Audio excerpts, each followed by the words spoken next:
Notre paracha débute par la mitzvah de la menorah, de l'allumage de la menorah, et se termine par l'histoire de Miriam Hanevia, qui va être atteinte de lèpre. C'est comme ça qu'on traduit Tzarat, après avoir dit ce qu'elle a dit de Moshe Rabbeinu. Et il y a quelque chose d'intéressant au moment où Myriam tombe malade, de cette maladie qui n'est pas une maladie habituelle.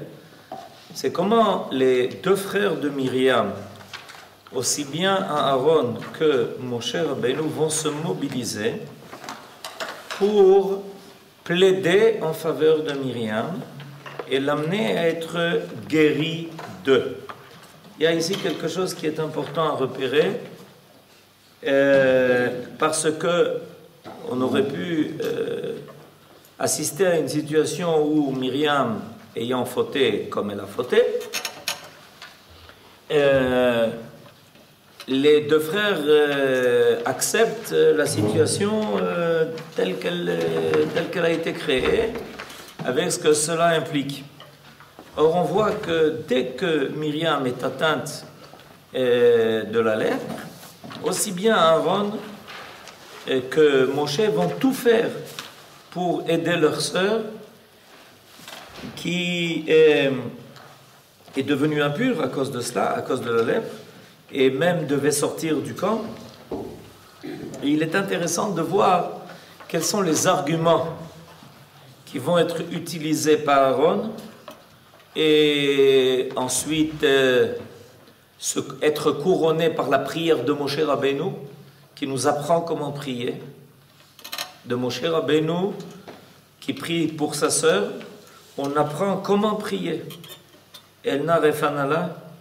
Et on voit que finalement de cette situation, qui est une situation de crise grave, une situation qui n'est pas du tout agréable, finalement va sortir quelque chose de grand. Et c'est toujours finalement une ligne de conduite à adopter, de savoir comment de toute situation créée on peut récupérer quelque chose qui finalement amènera à quelque chose de beaucoup plus positif. Alors, on va lire d'abord le texte. Pardonnez-moi, Rav. Oui. Au point juste au Oui. début. Une question toujours qui m'interpelle, que Oui. je n'avais pu résoudre au cours des années. On dit que Myriam a fauté. Mais quelle faute a-t-elle fait pour que elle et son frère Aaron on puisse parler de faute? Des gens, des prophètes comme ils étaient tous les deux, peut-on vraiment parler de faute réellement? Alors, est-ce que vous pouvez simplement, peut-être certains se posent la question, moi, je ne comprends pas, ou alors je n'ai pas compris le texte, le chapitre de la situation, juste avant de commencer, puisque vous avez commencé à parler de ça. Vous voyez La réponse à votre question, on va tout de suite la lire. Ah, d'accord. On va tout de suite la lire, parce que c'est une question qui est importante. On l'apprend en fait, leur faute, on l'apprend de Akadosh Baruch Hu lui-même. C'est Dieu qui va nous dire quelle est leur faute. Comment on va apprendre quelle a été leur faute? Parce que vous avez raison. Dans la Torah, c'est pas évident. Mais de la réponse de Akadosh Baruch Hu à ce point d'interrogation qui est placé, on va comprendre que finalement, il y a eu quelque chose qui s'est passé et qui va avoir des conclusions, qui va avoir des conséquences néfastes. Alors regardez, le texte nous dit la chose suivante. Vous avez les versets, hein, en haut tout à fait, et il dit, écoutez bien mes paroles. C'est Akadosh Baruch Hu qui parle. Il s'adresse donc aux trois, c'est-à-dire aux deux frères et à la sœur. Écoutez bien mes paroles. S'il n'était que votre prophète à lui par l'Éternel, je me manifesterai à lui par une vision. C'est en songe que je m'entretiendrai avec lui. S'il n'était que votre prophète. C'est une traduction un peu bizarre. C'est ça. Okay. C'est-à-dire en d'autres termes, si j'ai besoin de me révéler à un prophète, d'accord? Comment je le fais? Je me révèle, je me manifeste à lui par une vision, en songe, c'est comme ça, en rêve, c'est comme ça que Akadosh Baruch Hu se révèle au prophète. Mais Moïse n'est pas cela. Mais non, Moïse il n'est pas ça. Qu'est-ce qu'est Moïse? Moïse est mon serviteur de toute maison, c'est le plus dévoué. Je lis le texte en ivrite. Lochen avdi Moshe. Lochen avdi Moshe. En d'autres termes, mon serviteur Moshe, il n'est pas comme ça.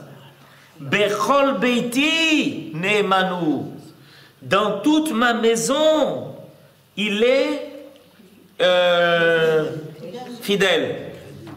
Il est fidèle, il est crédible. Bediouk. C'est quoi toute la maison de Akadosh Baruch Hu? Ça veut dire quoi ça? Bechol beiti neemanu. C'est quoi beiti? Dans le monde entier. Israël. Vous avez dit que l'un dit, vous dites que c'est le monde, vous dites que c'est Israël. Bechol beiti neemanu. C'est ça. Beiti, c'est le monde, c'est Israël. Ok. Alors je continue. Verset 8. PLP adaberbo umare velo bechidot utmunat Adonai yabit umadua lo yeretem ledaber beavdi Moshe. Je lui parle face à face, dans une claire apparition et sans énigme. C'est l'image de Dieu même qu'il contemple. Pourquoi donc n'avez-vous pas crainte de parler contre mon serviteur, contre Moshe? Donc, qu'est-ce que Akadosh Baruch Hu explique? Que Myriam et Aaron, par leur dire et leur conduite, ont réduit Moshe au niveau d'un prophète habituel. C'est ça la faute. Oui, c'est ça la faute. Leur faute, c'est ça. C'est ce que Akadosh Baruch Hu est en train de dire. S'il n'avait été qu'un prophète habituel, alors je me révélerai à lui par une vision, par un songe, etc.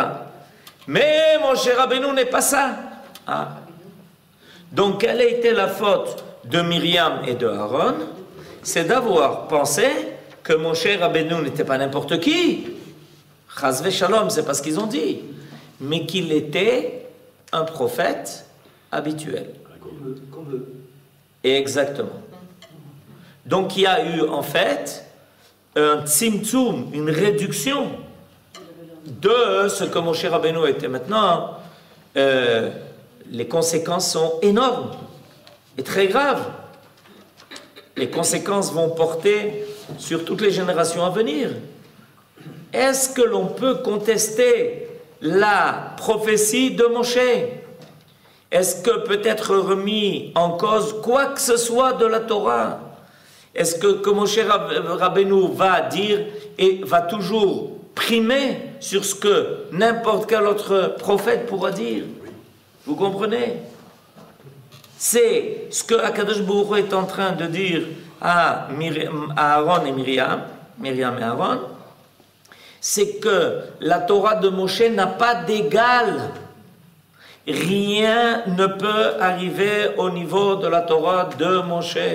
Parce que Moshe a atteint un niveau de contact avec le divin qui s'appelle PLP Adaberbo, c'est comme ça qu'il dit dans le Pasukret, PLP Adaberbo, Umare Velo Bechidot. C'est-à-dire que Moshe Rabbeinu n'a pas eu, en général, quand on veut comprendre quelque chose, on donne un mashal, et à partir du mashal, on arrive à comprendre ce qui a été fait comme allusion par le mashal à ce qui est réel. C'est-à-dire on n'a pas accès directement au réel. On n'a pas accès à la vérité divine directement. On a accès par quelque chose qui sert d'intermédiaire, parce que l'homme n'est pas capable d'avoir accès directement à la vérité divine totale. L'homme ne peut pas avoir accès à l'infini, l'homme ne peut pas avoir accès à l'éternité. Il est lui-même réduit, il est lui-même limité. Donc il a besoin de passer par des intermédiaires. C'est pour ça que nos sages n'arrêtent pas de donner des meshalim. Ce que certains ont traduit par parabole, ce qui est faux. Mais c'est un mot qui peut servir à essayer de faire comprendre éventuellement ce qu'est un machal. Pourquoi, sans arrêt, nos sages nous racontent des histoires, nous amènent un machal?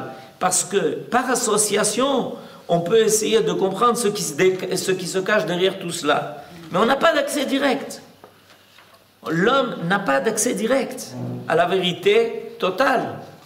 Or, qu'est-ce que Akadosh Baruch Hu est en train de dire à Myriam et Aaron?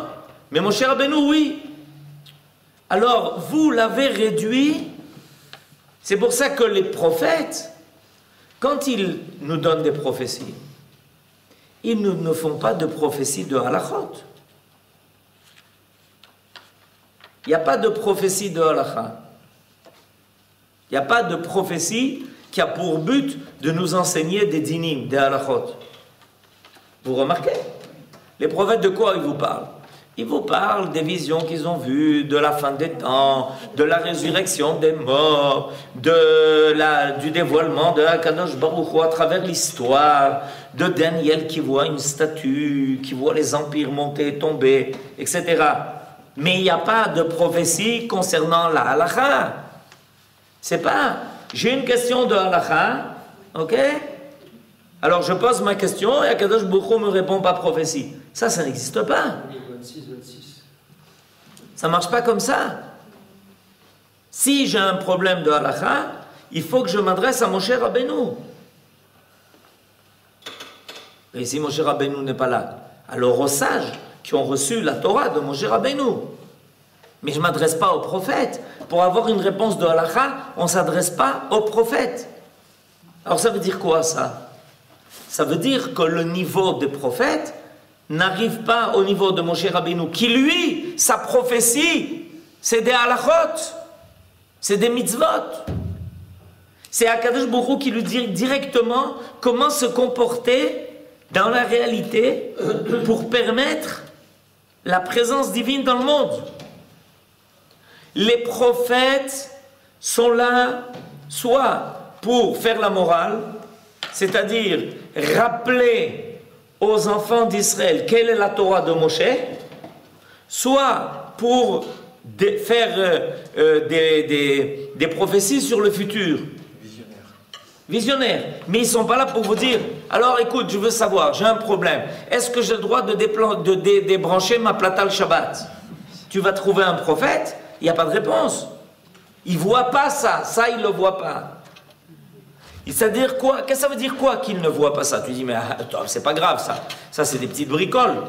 Mais c'est ça l'essentiel. C'est ça la Torah de Moshe Rabbeinu. La Torah de Moshe Rabbeinu, c'est que Akadosh Baruch Hu a révélé à Moshe Rabbeinu les choses suivantes. Si vous vous comportez comme ça, vous pouvez me retrouver. Si vous mettez une mezouza dans vos maisons, dans votre maison, il y aura la shrina. Si vous ne mettez pas de mezouza, il n'y aura pas de shrina. Zéro. Quoi? De ça, ça dépend? De ça, ça dépend. Et comment ça marche? C'est trop haut, c'est trop élevé, je ne peux pas vous le dire. On ne connaît pas le taram des mitzvot. Si, on connaît un peu. On fait semblant de connaître. Mais en réalité, l'essentiel des raisons des mitzvot, on ne connaît pas. C'est Akadosh Baruch Hu qui nous a dit, c'est comme ça que ça marche. Zéro. Vous voulez être des hommes qui me soient attachés, Ken. Alors tous les jours, attachez des lanières. Mais c'est Akadosh Baruch Hu, à quoi ça sert? Je ne peux pas vous dire. Ça c'est une chose, c'est que moi aussi je mets les tefilines. Ok. Vous comprenez? La Torah de Moshe Rabbeinu, c'est quelque chose de phénoménal. Les goïms n'ont pas ça. Les goïms, ils ont à la rigueur une théologie. Ah oui, ça consiste en quoi? Ça consiste en quoi? Ben, on va parler de Dieu. Moi, je ne veux pas parler de Dieu, je veux parler des hommes. Ah non, des hommes, on ne s'occupe pas. Et alors, qu'est-ce que les hommes font? Ce qu'ils veulent. Qu'ils fassent ce qu'ils veulent. Vous vous rendez pas compte? Parce que c'est la Torah. C'est pour ça qu'Akadosh Baruch Hu est en colère. Vous ne vous rendez pas compte? Vous parlez de Moshe Rabbeinu comme d'un prophète. Vous saisissez pas la différence? C'est pour ça qu'il s'est mis en colère. La colère de Dieu, verset 9, éclata ainsi contre eux. À cause de ça, Kadosh Baruch Hu est en colère. Parce que vous êtes en train de faire tomber la Torah. Si vous dites que Moshe Rabbeinu vous ressemble, et comme vous, et qu'il est à votre niveau, toute la Torah est en train de s'écrouler. Il n'y a plus de Torah. Et à partir de regarder cette paracha, à partir de cette paracha, c'est la fin de la paracha. Les autres parachiotes, catastrophe après catastrophe. Les explorateurs, Korach, tout commence à dégringoler. Il a suffi qu'on ait émis cette idée que peut-être que Moshe Rabbeinu, c'est pas qu'il est le commun des hommes, mais sa prophétie est peut-être comme les autres prophètes, alors à ce moment-là, tout le monde se disant, eh pas, moi aussi je veux ma part. Korach, il veut sa part, les Meraglim, ils décident de dire ce qu'ils ont envie de dire sur Israël. C'est plus là, l'Acha. Chacun dit, c'est comme aujourd'hui. Il y a le marché. Il y en a un qui dit comme ça, moi je pense comme ça. Et toi, qu'est-ce que tu en penses? Ben, moi je pense autrement. Et toi, bah écoute, moi je vais inventer une nouvelle façon de faire la prière, de me comporter, de prendre les mitzvot selon ce qui me plaît. Réduction, 25% de réduction, 35% de réduction, 75% de réduction, 90% de réduction, ça vaut le coup. Achetez, vous n'avez plus grand chose à faire. On vous accepte, on vous convertit, on vous déconvertit, on vous reconvertit, tout ce que vous voulez, on le fait. On vous fait de vous une confiture, des confitures, tout ce que vous voulez. On est déconfituré. C'est pas comme ça que ça marche? Exactement ça. C'est tout, on a une vision, on pense à un monde qui est meilleur, tout le monde est égaux, il n'y a plus aucune différence. N'importe qui, n'importe quoi, n'importe comment, on peut se marier avec n'importe qui, avec son chat, avec son poulet, avec ce qu'on veut, tout est possible, il n'y a plus rien, il n'y a plus zéro. Zéro, zéaïnian. Il n'y a plus d'autorité, on est libre, on fait ce qu'on veut, on est libre de ne pas être libre, on peut être libre de ne plus être libre, tout va très bien. La déconfiture, ça s'appelle. C'est apporter atteinte au niveau de Moshe Rabbeinu, c'est porter atteinte à l'idée que Akadosh Baruch Hu est capable de révéler à un homme la façon idéale de se comporter pour être en contact avec lui. Parce que dans tous les systèmes qui sont proposés, tout est possible, y compris le côté humaniste, le côté sympa, tout ce que vous voulez. Sauf une chose, il n'y a pas de contact avec Akadosh Baruch Hu. Il n'y a pas de contact avec Akadosh Baruch Hu. Et on voit les résultats d'ailleurs. Qu'il n'y a pas de contact avec Akadosh Baruch Hu, on le voit. Il n'y a pas d'Irat Shamayim. Il n'y a pas d'Irat Shamayim. Il n'y a pas de crainte, il n'y a pas de pudeur, il n'y a rien, tout est possible. Asmakara. Il y a tout sauf Akadosh Baruch Hu dans l'affaire. C'est pour ça que Akadosh Baruch Hu se met en colère. C'est ça la faute. Alors à ce moment-là, c'est là qu'on va voir que Aaron et Myriam, qui comprennent que la situation est grave, ils ont compris que la situation était grave. Si Akadosh Baruch Hu se révèle à eux pour leur dire ça, ils comprennent que la situation est grave. Mais Myriam a donc été atteinte de la lèpre. Mais Aaron a été puni d'une autre façon. C'est Myriam qui a pris l'initiative et Aaron, c'est toujours le problème. Il y en a un qui prend l'initiative de parler, l'autre qui est prêt à écouter et le troisième qui reçoit les coups. 10. Alors on regarde le commentaire de Monk. Qu'est-ce qu'il y a? Écrit Vatadaber Myriam et Aaron. Myriam, okay. Myriam, c'est elle qui a pris l'initiative. Et Aaron, pourquoi? Parce que celui qui entend est comme celui qui a dit dans le Lashon Hara. Celui qui entend. Si tu prêtes pas l'oreille, celui qui veut te parler, il est là, il est en train de parler, mais il n'a personne. n'y a pas d'écoute. Aaron, alors regardons le commentaire de Monk sur le verset 10. Aaron se tourna vers Myriam, et voici quelle était l'épreuve. Selon le Sifri, qui est le Midrash, cela nous enseigne que plus Aaron la regardait, plus la lèpre s'étalait. C'est ce qui est marqué dans le verset. Aaron se tourna vers Myriam, et voici quelle était l'épreuve. C'est-à-dire le fait qu'il se soit tourné vers elle et qu'il la regardait, c'est ce qui la rendait encore plus lépreuse. Aaron se tourna alors vers Moshe, qui était prêt à l'aider, n'ayant d'ailleurs pas attendu son appel pour cela. Avons-nous, Myriam et moi, jamais fait du tort à un être humain, lui demanda-t-il. Non, répondit Moshe. Dans ce cas, ajouta Aaron, pourrais-tu croire que nous voulons te faire du tort à toi? Nous sommes simplement oubliés un instant et nous avons agi à ton égard d'une manière inhabituelle. Allons-nous pour cela perdre notre sœur? Elle était avec nous en Égypte, a entonné le cantique de la mer Rouge avec les femmes, a pris sur elle de les instruire pendant que nous instruisions les hommes. Allons-nous maintenant l'abandonner dans le désert et nous diriger vers la terre promise tandis qu'elle reste assise en dehors du camp? C'est-à-dire qu'Aaron sait qu'à ce moment-là, il faut plaider en faveur de Myriam. Et pour plaider, il faut rappeler ses mérites. C'est comme ça qu'on fait. Quand on veut plaider en faveur de quelqu'un, ce n'est pas le moment de rappeler ses défauts, c'est le moment de rappeler ses mérites, de rappeler ses srouyot. Alors c'est ce qu'Aaron fait. Il dit, mon cher Rabbeinu Nachon, on a fait une erreur et on la regrette et on voit que c'est grave. Peut-être qu'on n'a pas pensé. Peut-être qu'effectivement, Myriam et Aaron n'ont pas pensé que c'était si grave, que ça avait des conséquences si terribles. Et alors maintenant, évidemment, Aaron demande à Moshe Rabbeinu de prendre quand même en considération, tous les mérites de Myriam, qui d'ailleurs, on aurait pu commencer les mérites de Myriam même avant. C'est par Myriam que Moshe a été né, c'est par Myriam que Moshe a été sauvé, c'est par Myriam que Moshe a été nourri. C'est par Myriam que Moshe a été nourri. Bekitsu, il ne lui manque pas d'esrouyot à Myriam. De là, on apprend deux choses. Un, que Dafka, parce que Myriam était une grande tzadékette, son erreur est plus grave. Exact. On se vend plus à quelqu'un. Ben oui, c'est comme c'est quelque chose de. Si quelqu'un d'autre avait dit, le dernier du camp là-bas, avait dit quelque chose sur Moshe Rabbeinu, il dit qu'est-ce que tu comprends dans l'affaire? Mais quand Myriam parle de Moshe Rabbeinu, sa sœur, qui était sa grande sœur et qui avait tellement de mérite, on dit, oh pas, peut-être qu'elle a raison.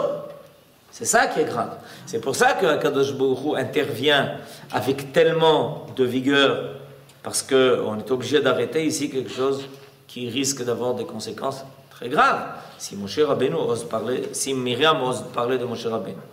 Et la deuxième chose que l'on peut apprendre, c'est que évidemment l'erreur est grave, mais il y a besoin aussi de mobiliser toutes les forces nécessaires et tous les mérites que l'on peut rappeler de Myriam pour la sauver.